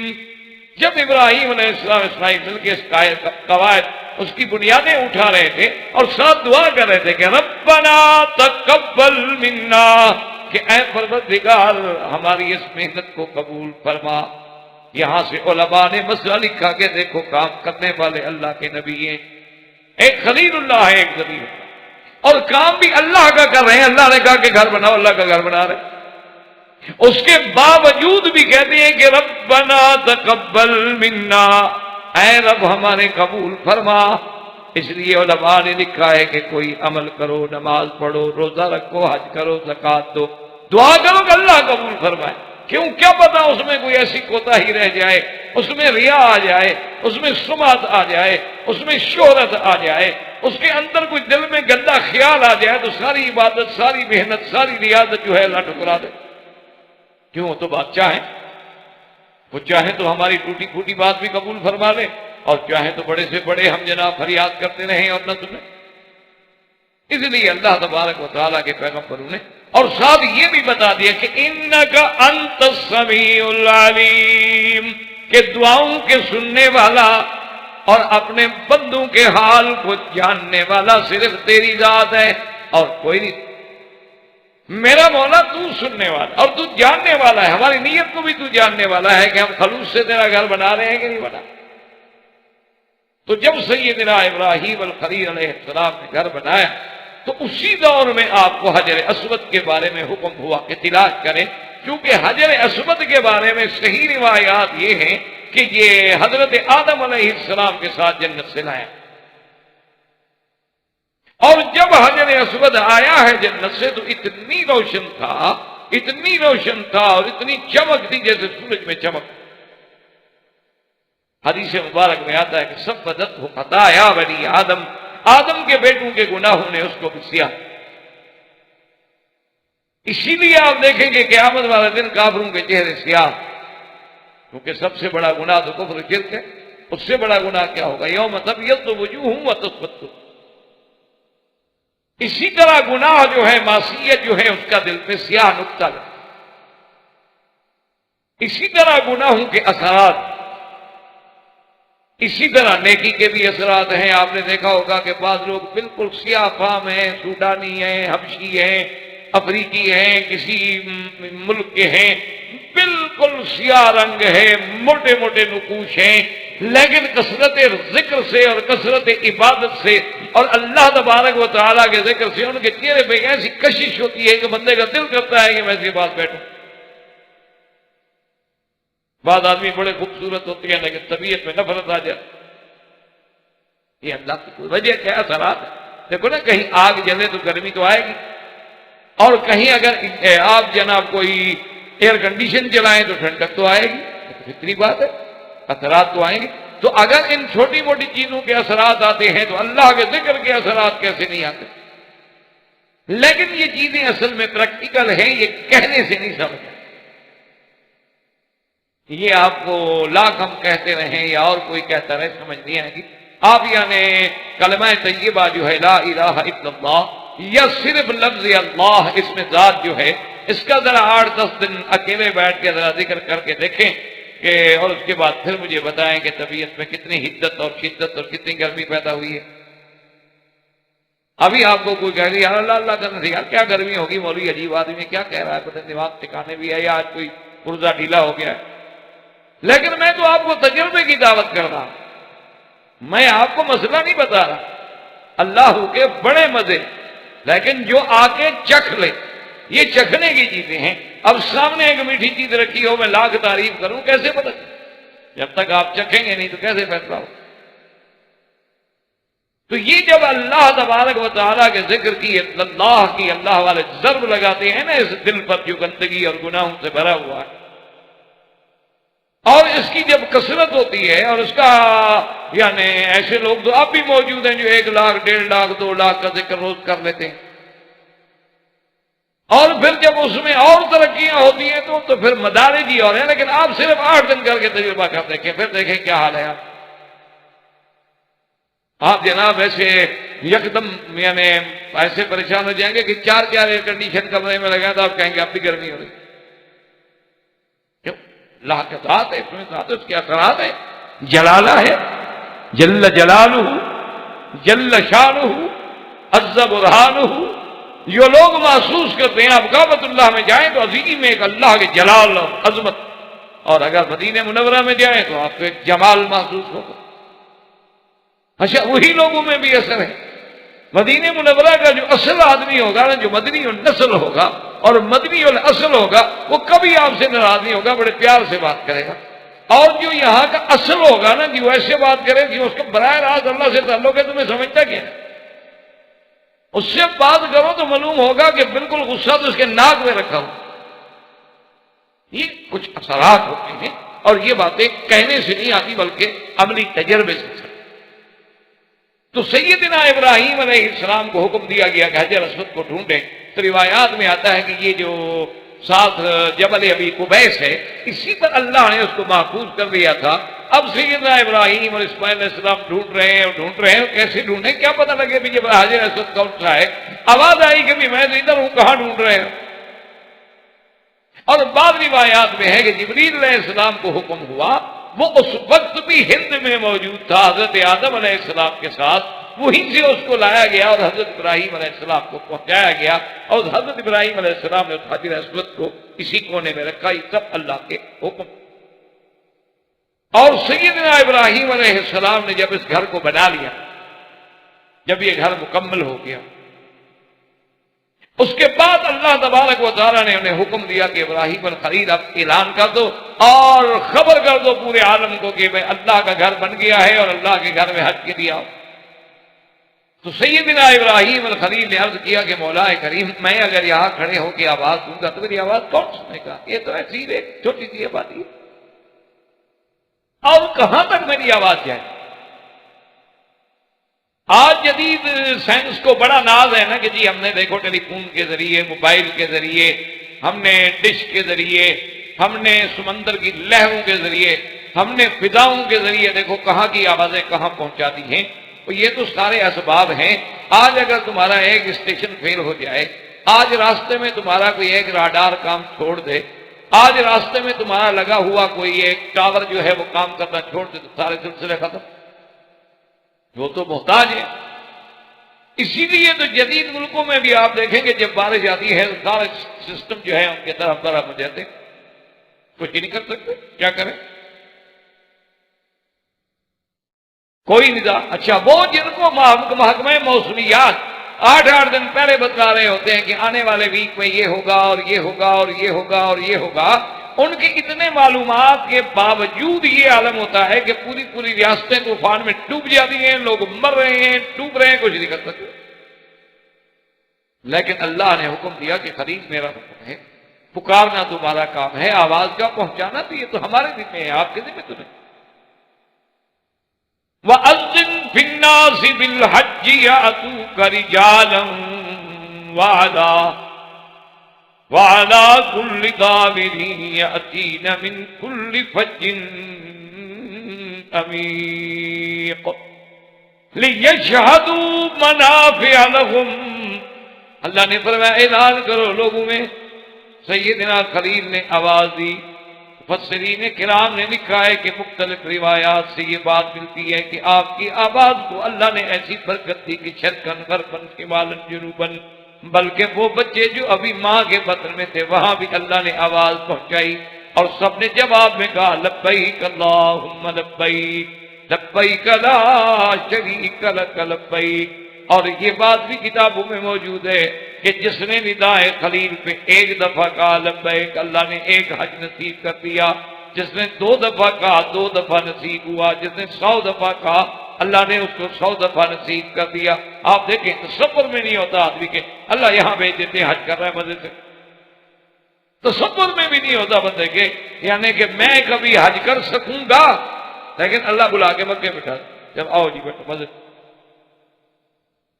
بڑے سے بڑے آدمی اس اطمینان سے، اس آرام سے حج نہیں کر سکتے جیسے مکے میں رہنے والا کر لے۔ اپنی گاڑی ہے، رات کو نکلا، صبح نکلا، کسی وقت چلا گیا، کہیں جا کے کھڑا ہو گیا، کہیں بیٹھ گیا، کھانا سامان سارا گاڑی میں پڑا ہوا ہے، کھا رہا ہے، پی رہا ہے، کپڑا لٹکایا بیٹھ گیا، سایہ بنایا بیٹھا ہوا مزے۔ تو اب بنا خلیل جو ہے، بنا کعبہ جو ہے سیدنا ابراہیم خلیل علیہ السلام نے کی، اور خدا کی شان کہ اللہ نے معمار کعبہ کو یہ عظمت بھی بخشی کہ آسمانوں میں بھی اپنے کعبے کے برابر بٹھا، کہ جب معراج کی رات حضور پاک گئے ہیں تو سیدنا ابراہیم علیہ السلام جس گھر کے ساتھ ٹیک لگا کے بیٹھے ہوئے تھے تو آپ نے پوچھا کہ یہ کیا ہے، تو حضرت جبریل نے عرض کیا کہ یا محمد صلی اللہ علیہ وسلم یہ اللہ کا کعبہ ہے، بیت المعمور ہے، جیسے زمین میں کعبہ ہے آسمانوں میں بھی کعبہ، اور وہ کعبہ اگر اللہ اتار دے تو اس کعبے کے اوپر آ کے بیٹھے گا، یعنی کہ یہی کعبہ ہے جو آسمانوں کا۔ اسی لیے حکم ہے کہ جب کعبہ بن گیا، جب اللہ کے گھر کی مسجد بن جاتی ہے تو آسمان تک اس کا حکم ہے اور زمین تک اس کا حکم ہے۔ اب اگر ہم انڈر گراؤنڈ بھی حرم بنا لیں تو نیچے جب نماز پڑھیں گے تو اسی طرف رخ کر لیں گے، ضرورت نہیں کہ کعبے کو پہلے نیچے لے جائیں ہم، کہ اس کا حکم جو ہے وہ تحت سرا تھا۔ اسی طرح اگر ہم ہوائی جہاز میں بھی نماز پڑھتے ہیں تو کعبہ تو بہت ویک ہے، لیکن وجہ کیا ہے کہ بیت المعمور تک تھا، تو وہاں بھی سیدنا ابراہیم الخلیل علیہ السلام کو اللہ نے دیا۔ تو اس عظیم واقعے کے بعد، بنائے کعبۃ اللہ کے بعد، اب سیدنا ابراہیم الخلیل علیہ السلام پر ایک دوسرا امتحان۔ اسی لیے قرآن نے کہا ہے نا، اسی سورۃ البقرہ میں آپ نے پڑھا ہے، تو اس ایک حرف پہ اگر غور کریں آپ تو سارے مسئلے وَإِذِ ابْتَلَىٰ إِبْرَاهِيمَ رَبُّهُ بِكَلِمَاتٍ فَأَتَمَّهُنَّ، کہ اللہ نے ابراہیم علیہ السلام کو بعض کلمات کے امتحان میں ڈالا، لیکن ابراہیم نے وہ کلمات پورے، جیسے دوسری جگہ قرآن کہتا ہے وَإِبْرَاهِيمَ الَّذِي وَفَّىٰ، کہ میرا ابراہیم ایسا سچا ہے کہ اس نے جو میں نے حکم دیا وفا کی، پورا کر دیا۔ یہ شان ہے۔ اب دوسرا حکم جو ملا انہیں وہ ایک عظیم ابتلا کہ اپنے بیٹے کو میرے راستے میں ذبح کرو۔ یعنی اندازہ کریں کہ پہلے تو اپنے بیٹے کو چھوڑ آؤ، بیٹا چھوڑ آؤ، بیوی چھوڑ دو، ایسی جگہ چھوڑ دو، بندہ کوئی نہیں، پانی کوئی نہیں، آبادی کوئی، اور ان کے لیے تم بھی کچھ نہیں کر سکتے، بچ جاؤ، واپس چلے۔ اب اللہ پاک نے جوان کر دیا، جوانی آ گئی، کعبۃ اللہ کی تعمیر ہو گئی، اب دوسرا حکم آ گیا کہ اپنے بیٹے کو میرے راستے میں ذبح کرو۔ اور وہ حکم کیسے آیا کہ براہ راست حکم بھی نہیں دیا گیا بلکہ خواب۔ اسی لیے ایک مسئلہ ہمیشہ کے لیے سمجھ لیں کہ ایک عام خواب ہے جو عام بندہ دیکھتا ہے، اور ایک خواب وہ ہے جو اللہ کا نبی دیکھتا ہے۔ تو اللہ کے نبی کا جو خواب ہوگا، جو پیغمبر کا خواب ہوگا، اللہ کے نبی اور رسول کا خواب ہوگا، وہ وحی ہوتی، اس میں کوئی غلطی نہیں ہوتی، وہ گویا اللہ کا حکم ہے بس۔ اس کی وجہ یہ ہے، یاد رکھو، کہ جو ہم خواب دیکھتے ہیں وہ تین قسم پہ ہوتے ہیں۔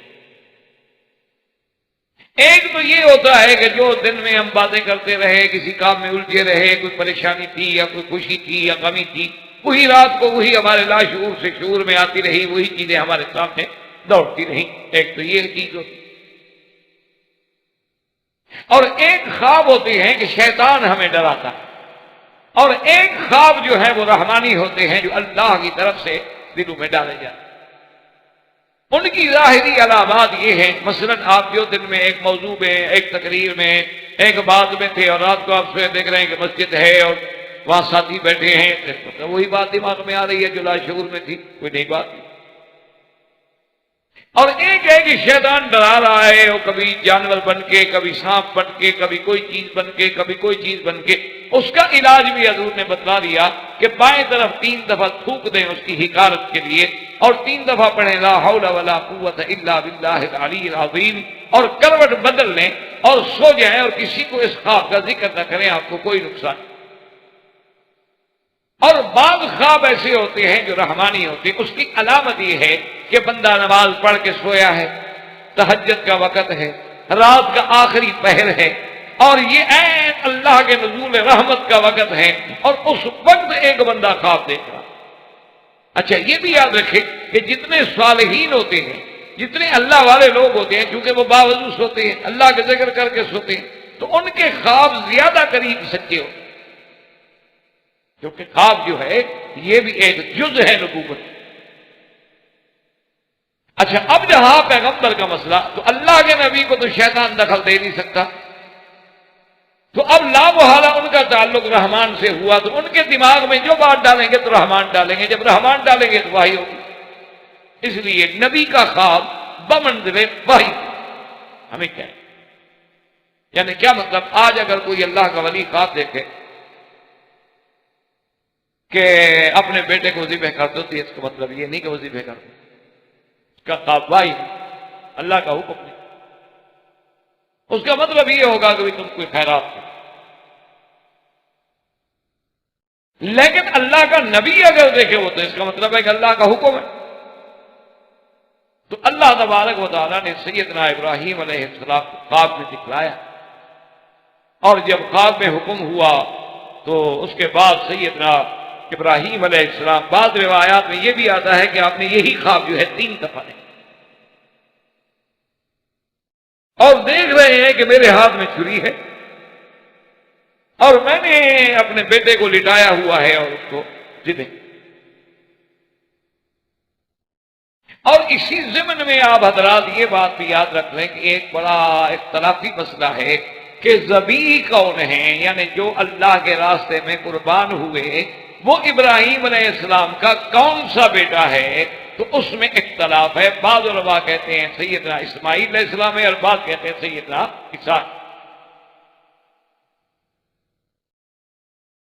یہ بڑا معرکۃ الآراء مسئلہ ہے، کتابوں میں اس میں بڑے اختلاف ہیں اور دونوں طرف بڑے دلائل ہیں اور بڑی ابحاث ہیں اور بے انتہا بحثیں ہیں، حتیٰ کہ بعض کی روایات میں کتابوں میں تو ہمارے اپنے لوگ جو ہیں اہل سنت والجماعت کے بڑے بڑے مقتدر لوگ وہ بھی قائل ہو گئے کہ حضرت اسحاق ہیں۔ لیکن آپ ایک اصولی بات یاد رکھیں کہ جمہور کا فیصلہ یہ ہے، لیکن یہاں اختلاف ہو جائے نا پھر وہاں جمہور کے فیصلے کی قوت، یہ ہمیشہ اصول ہے اسلام کا بھی یہی اصول۔ اسی لیے حضور صلی اللہ علیہ وسلم صحابہ سے پوچھ رہتے تھے آپ کیا رائے، مثلا کسی فقہی مسئلے میں ایک امام ایک طرف ہے اور 3 امام ایک طرف ہے، لازمی بات ہے کہ جمہوریت ایک طرف ہوگی، جمہور یعنی کثرت ایک طرف ہو گئی۔ مثلا بی بی عائشہ ایک مسئلے میں اکیلے ہیں لیکن سارے صحابہ ایک طرف ہیں، لازمی بات ہے کہ ہم بی بی عائشہ کا احترام تو کریں گے لیکن بعد جمہور صحابہ ادب کریں گے کہ بی بی صحابہ کا اجتہاد ہے اور مجتہد سے خطا ہو جاتی ہے، لیکن فتویٰ جمہور کے قول پہ ہوگا۔ تو ایک بات ہمیشہ اصولی یاد رکھ لیں کہ جمہور کے نزدیک یہ فیصلہ ہے کہ ذبیح جو ہے وہ سیدنا اسماعیل۔ اصل میں یہ جھگڑا کیوں پیدا ہوا، ایک بات اپنے ذہن میں رکھ لیں انشاءاللہ۔ اللہ نے آپ کو تعریف دی ہے، علم دیا ہے، اور سچی بات یہ ہے کہ یہ آپ لوگوں کی محبت ہے، خلوص ہے کہ آپ کے یہ دروس جو ہے پوری دنیا میں اللہ کی رحمت سے جا رہے ہیں۔ شاید آپ کی خلوص ہوگا، میرے اندر تو خلوص ہے نہیں، آپ کی برکت ہو، ورنہ نہ مجھے علیحدہ موقع ملتا درس دینے کا، نہ ریکارڈ ہوتے، نہ باہر جاتے، یہ سبب بنتا ہے نا، اللہ اسباب بنا، اس میں پتہ نہیں کس کا خلوص کیا بنا۔ تو یعنی میں وہاں اخباروں میں پڑھ رہا تھا اس کے اشتہارات کے، اس کے نبی کے وہاں اخبارات میں کہ یہ کیا یہاں کون دے رہا ہے؟ میں نے کہا جی یہاں بھی بیچنے والے آ گئے ہیں، چلو بھائی بیچیں، ہم نے تو کچھ ہی نہیں لینا الحمدللہ، لیکن چلو دین تو پہنچ رہا ہے، کوئی بات تو اللہ کے دین کی پہنچ، ہو سکتا ہے کسی کے پلے میں ایک بات پڑ جائے اور اس کی وجہ سے ہم سب کی نجات کا ذریعہ بن جائے، وہ بات کیا پتا ہوتا ہے، کوئی ایک بگڑا ہوا آدمی ٹھیک ہو گیا۔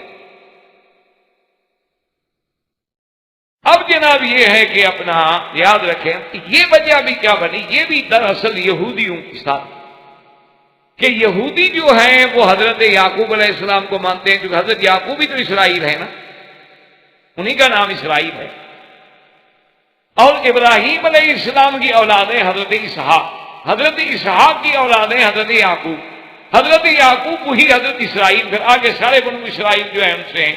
تو انہوں نے کہا کہ یہ شرف جو ہے بجائے اسماعیل کو جانے کے، اگر اسماعیل کو ذبیح مانے تو یہ تو عرب کو عزت مل گئی،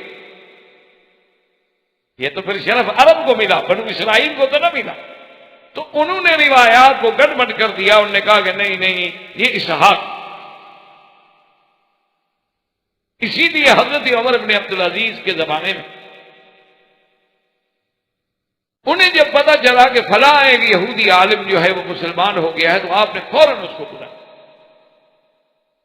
آپ نے کہا بھی چونکہ تم عالم ہو، ان کے بہت بڑے یعنی راہب ہو اور اللہ نے تمہیں اسلام بھی نصیب کر دیا ہے، مجھے تو ایک صحیح بات بتا دو کہ ذبیح کون ہے، اسحاق ہے یا اسماعیل ہے؟ انہوں نے کہا حضرت صحیح بات جو ہے وہ ذبیح حضرت اسماعیل، لیکن یہود یہ نہیں چاہتے تھے کہ یہ شرف اور یہ عزت جو ہے عرب کو ملے، وہ چاہتے تھے کہ یہ شرف بھی ہمارے سے۔ اور دوسری بات یہ ہے کہ اگر آپ قرآن پر غور کریں گے تو قرآن تو ہر مسئلے کا خود حل کرتا ہے نا جی، تو قرآن یہ کہتا ہے جب آپ یہ سارا پڑھ لیں گے کہ فَبَشَّرْنَاهَا بِإِسْحَاقَ وَمِن وَرَاءِ إِسْحَاقَ يَعْقُوبَ، اللہ فرماتے ہیں کہ پھر ہم نے حضرت ابراہیم علیہ السلام کو بشارت دی اسحاق کی، اور اسحاق کے بعد یعقوب کی بھی، یعنی ہم آپ کو بیٹا دیں گے، وہ بھی نبی ہوگا اسحاق، پھر اس کا بیٹا یعقوب بھی نبی ہوگا۔ تو جس کو یہ خبر دی جا رہی ہو کہ آپ کو بیٹا دیں گے، آپ کے بیٹے کا پھر بیٹا ہوگا، اس کو کہو کہ ذبح کرو، کیا مطلب؟ بھئی جب اس نے رہنا ہے اس کا آگے بیٹا بھی ہونا ہے، پھر اس بیٹے نے بھی نبی بننا ہے، اس کا مطلب ہے وہ ذبح تو نہیں ہوگا۔ جب ذبح نہیں ہوگا تو پھر تو ڈرامہ ہو گیا، قربانی تو ہوئی نا۔ وہ تو ابراہیم علیہ السلام کو پتا ہے کہ یہ ذبح نہیں ہوگا، کیونکہ آگے تو اس کا بیٹا پھر نبی بنے گا، ایک کھلی چیز۔ اور دوسری بڑی بات یہ ہے کہ حضور صلی اللہ علیہ وسلم نے ایک دن ارشاد فرمایا کہ انا ابن الذبیحین، فرمایا کہ میں دو ذبیحوں کا بیٹا ہوں۔ صحابہ حیران ہو گیا، انہوں نے کہا جی حضور کیسے؟ آپ نے فرمایا تمہیں پتا ہے کہ اللہ نے مجھے ملک اسماعیل سے چنا ہے، اور اسماعیل بھی ذبیح ہیں، اور میں عبداللہ کا بیٹا ہوں، اور عبد المطلب نے نظر مانی تھی کہ اگر زمزم مل جائے تو میں اپنا ایک بیٹا ذبح کروں گا۔ جب زمزم مل گیا، قرآن ڈالا تو عبداللہ پہ قرآن نکلا، میرا باپ ذبیح بن رہا تو اللہ نے بچا لیا، جیسے اسماعیل علیہ السلام کو بچا لیا ایسے عبداللہ بھی بچ گئے، ورنہ تو اگر اسماعیل علیہ السلام ذبح ہو جاتے پھر آگے نسل نہ چلتی، اور اگر آگے چلتی اور عبداللہ ذبح ہو جاتے تو پھر حضور صلی اللہ علیہ وسلم پیدا نہ ہوتے۔ تو یہ تو ایک اللہ کی حکمت تھی کہ اللہ نے انہیں بھی بچا لیا اور انہیں بھی بچا لیا، لیکن میں ہوں تو ابن الذبیحین کہ میرا ابا عبداللہ بھی ذبیح ہے اور میرا ابا اسماعیل بھی ذبیح ہے۔ تو جب حضور صلی اللہ علیہ وسلم نام لے کر وضاحت کرتے تو پھر ہمیں کسی شک و شبہ میں پڑھنے کی کیا ضرورت؟ اور تیسری سب سے بڑی دلیل یہ ہے کہ بچپن میں، یہ چھوٹی عمر میں حضرت اسحاق تو مکے میں آئے ہی نہیں، ان کا تو مکے میں آنا ثابت ہی نہیں، بڑی عمر میں تو تشریف لائے، کیونکہ ہر نبی آئے ہیں اللہ کے قابل، ہر پیغمبر نے حج کیا ہے، طواف کیے ہیں، مکے میں تشریف لائے ہیں، لیکن بچپن میں آنا جو ہے حضرت اسحاق کا ثابت ہی نہیں، وہ تو صرف حضرت اسماعیل کا ثابت۔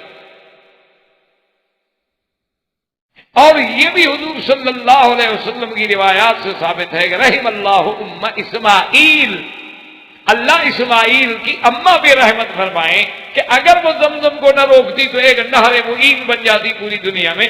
وہاں بھی حضور نے فرمایا رحم اللہ ام اسماعیل، اسماعیل کی اماں، اور اسماعیل کی اماں ہاجرہ ہیں۔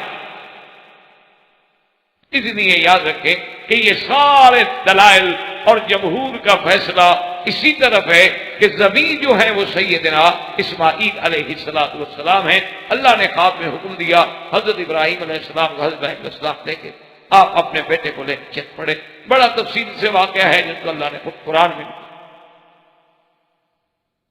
اس لیے قرآن کہتے ہیں کہ فَلَمَّا بَلَغَ مَعَهُ السَّعْيَ قَالَ يَا بُنَيَّ إِنِّي أَرَىٰ فِي الْمَنَامِ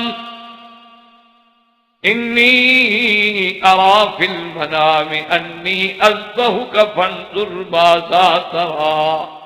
اللہ فرماتے ہیں کہ جب اسماعیل جوان ہو گئے، جب اسماعیل کام کاج کے قابل ہو گئے، ساتھ چلنے کے قابل ہو گئے، دوڑنے کے قابل ہو گئے، آپ اپنے بیٹے کو لے کے تشریف لے گئے، اور اس کے بعد اپنے بیٹے سے خطاب فرمایا کہ یا بنی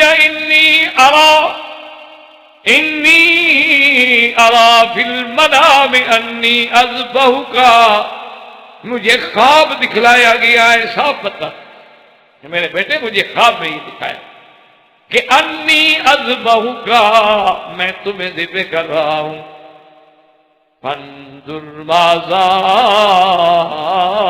ترى، یاد رکھیں فانظر نظر کے معنی میں ہے، اس کا معنی دیکھنا بھی ہوتا ہے، اس کا معنی تدبر اور غور کرنا بھی ہوتا ہے، صرف دیکھنے کا مطلب نہیں ہے۔ ایک تو نظر ہے نا دیکھنا، جیسے قرآن کہتا ہے وجوہ یومئذ ناظرۃ الی ربها ناظرہ، اپنے رب کو دیکھیں گے۔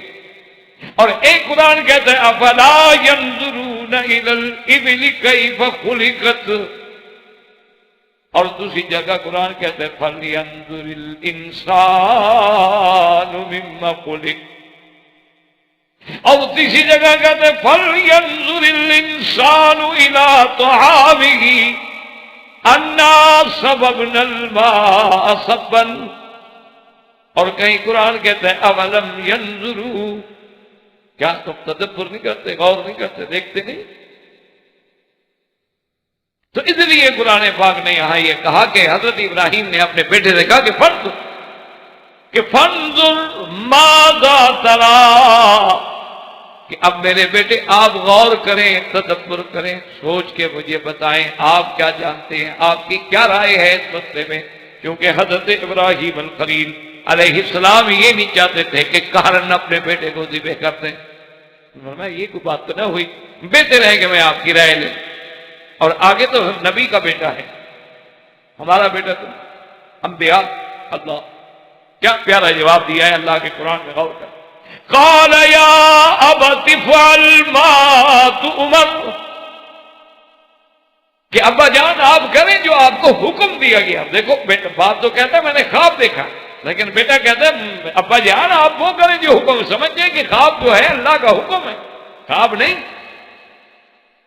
قال یا ابت افعل ما تؤمر، آپ کو جو امر دیا گیا ہے اللہ کا پورا کریں۔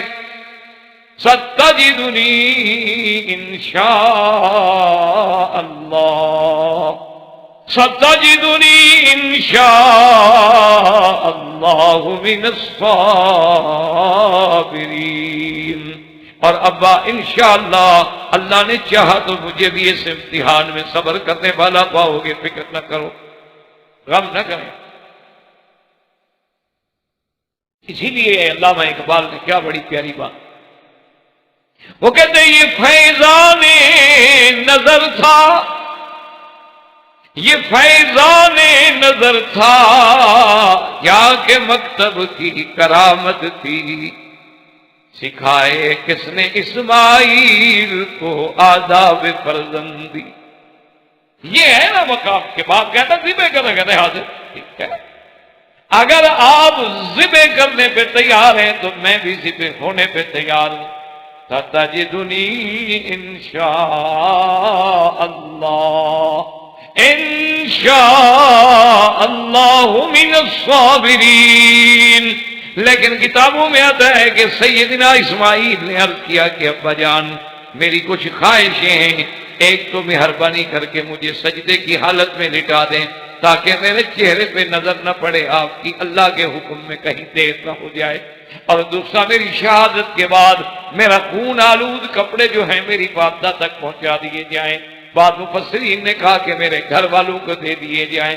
اللہ فرماتے ہیں فَلَمَّا أَسْلَمَا وَتَلَّهُ لِلْجَبِينِ، اب جب جناب دونوں تیار ہو گئے، استسلما، اپنے آپ کو اللہ کے حکم کے سپرد کر دیا، اور بعض مفسرین کہتے ہیں فَلَمَّا أَسْلَمَا، اب جب حضرت ابراہیم نے بسم اللہ اللہ اکبر پڑھا، وَتَلَّهُ لِلْجَبِينِ، اور اپنے بیٹے کو پیشانی کے بل لٹا دیا۔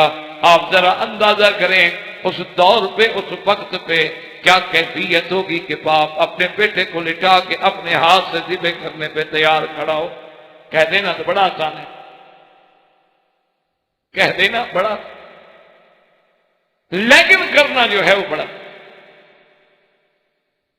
اپنے بیٹے کو خود لٹا رہے ہیں، خود چھری ذبح تیز کر رہے ہیں، اور لٹانے کے بعد خود ذبح کرنے میں کھڑے، تیار کھڑے۔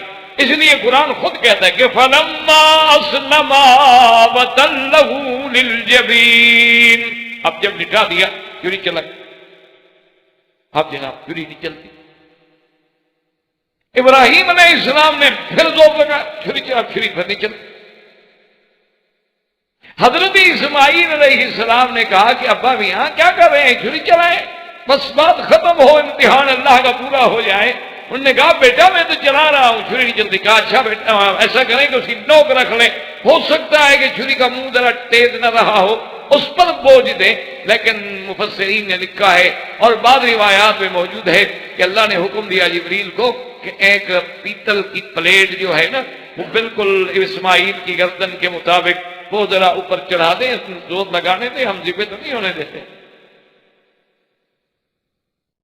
اب جناب آگے پیتل کی پلیٹ کیسے ذبح ہو، اب زور لگا رہے ہیں، حتیٰ کہ ایک روایت میں کتابوں میں یہ بھی آتا ہے کہ غصے میں جو آئے نا حضرت ابراہیم اور خلیل چھری کو پھینکا، آدمی غصے میں آ جاتا ہے نا، کوئی چیز نہ چلے، کوئی چیز کام نہ کرے، آپ دیکھیں کام کرے وہ کام نہ کرے، ابھی اسے پھینک۔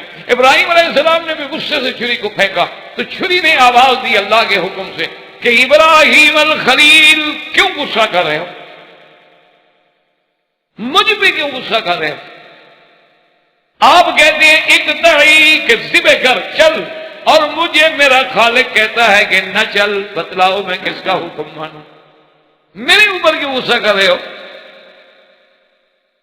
لیکن اب دیکھیں خدا کی شان ہے، اللہ تبارک و تعالیٰ کا قرآن پہ غور کریں، فرماتے ہیں وَنَادَيْنَاهُ أَن يَا إِبْرَاهِيمُ قَدْ صَدَّقْتَ الرُّؤْيَا إِنَّا كَذَلِكَ نَجْزِي الْمُحْسِنِينَ إِنَّ هَذَا لَهُوَ الْبَلَاءُ الْمُبِينُ وَفَدَيْنَاهُ بِذِبْحٍ عَظِيمٍ۔ اللہ نے حکم دیا ابراہیم تو سچا، تیری بات سچی ہو گئی، تو نے پوری کر دی، میرے حکم کی تعمیل ہو گئی، تو نے تو اپنا بیٹا ذبح کے لیے پیش کر دیا ہے، لٹا بھی دیا، چھری بھی چلا دی، اب میری مرضی میں بچا لوں۔ اور اللہ نے حکم دیا کہ جبریل جلدی سے لے جاؤ جنت سے ایک دمبا، اکرن بڑا ٹھیک ٹھاک دمبا ہو، سینگ ہوا، جلدی لے جاؤ تاکہ ابراہیم الخلیل کو سمجھ آ جائے کہ بھائی چھری بھی ٹھیک ہے، ذبح بھی ہو سکتا ہے، چھری بھی چل سکتی ہے، لیکن اللہ جو نہ چلنے دے تو ہم کیا کریں؟ اس لیے اللہ تبارک و تعالیٰ نے فرمایا وَفَدَيْنَاهُ بِذِبْحٍ عَظِيمٍ، ہم نے بہت بڑی قربانی جنت سے بھیجی جس کو ابراہیم علیہ السلام نے اپنے ہاتھوں سے ذبح کیا۔ اور یہ بھی روایات میں موجود ہے کہ اس کے سینگ جو تھے وہ کعبۃ اللہ کے اندر رکھے رہے زمانے تک۔ ایک دفعہ حضرت آقا انعامدار صلی اللہ علیہ وسلم نے حضرت عثمان کو بلایا تھا، 6 مسجد کے پاس چابی تھی کعبۃ اللہ کی، فرمایا میں جب کعبۃ اللہ کے اندر گیا ہوں تو وہاں اس جانور کے سینگ رکھے ہوئے ہیں، مجھے بات بھول گئی، ان پہ کپڑا ڈالتا تھا کہ اندر جا کے نماز پڑھنے والوں کا خیال جو ہے ادھر نہ رہے، تو وہ سینگ بھی محفوظ کر دیے گئے تاکہ یاد قربانی جو ہے اسماعیل علیہ السلام کی یادگار رہے، اور اللہ نے اس کے بدلے میں جنت سے مینڈا بھجوایا جو ذبح ہوا، اور اسماعیل علیہ السلام کی قربانی قبول ہو گئی۔ اور یاد رکھیں کہ یہی سنت ہے جو قیامت تک بنی۔ اسی لیے جب حج میں ہم قربانی کرتے ہیں، صحابہ نے پوچھا کہ حضور یہ کیا؟ فرمایا سنت ابیکم ابراہیم، یہ آپ کے ابا ابراہیم کی سنت ہے۔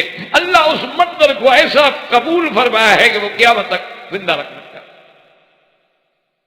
اور اسی طرح وہ سینگ جو تھے، اور ایک روایات میں یہ بھی ہے کہ کافی عرصے تک وہ کعبۃ اللہ کے اندر رہے، اور پھر میزاب رحمت کے ساتھ ان کو باقاعدہ لٹکا بھی دیا گیا، معلق بھی کر دیا گیا، لیکن خدا کی قدرت ہے کہ بڑی مدتوں کے بعد، زمانے کے بعد اللہ کے کعبے میں آگ لگی، اور جب وہ آگ لگی تو اس میں جہاں ملاف مبارک جل گیا، اندر جو خزانہ تھا وہ جل گیا، تو اس میں وہ جو قرن محفوظ چلے آ رہے تھے، قربانی کے سینگ چلے آ رہے تھے، وہ بھی محفوظ نہ رہ سکے۔ تو اللہ تبارک و تعالیٰ نے سیدنا ابراہیم الخلیل علیہ السلام پر ایک تو اتنا بڑا امتحان کہ اپنے اولاد کی ذبح کا بھی حکم فرمایا۔ اسی لیے میں نے عرض کیا تھا نا کہ انہ بدل نفسہ للنیران وبدل ولدہ للقربان وبدل مالہ للضیفان۔ تو یہ شان تھی سیدنا ابراہیم الخلیل علیہ السلام کی۔ وما علینا الا البلاغ وآخر دعوانا الحمدللہ رب العالمین۔ احباب کرام، اس کے بعد اب آپ اس مبارک سلسلے کی CD نمبر 8 سماعت فرمائیں۔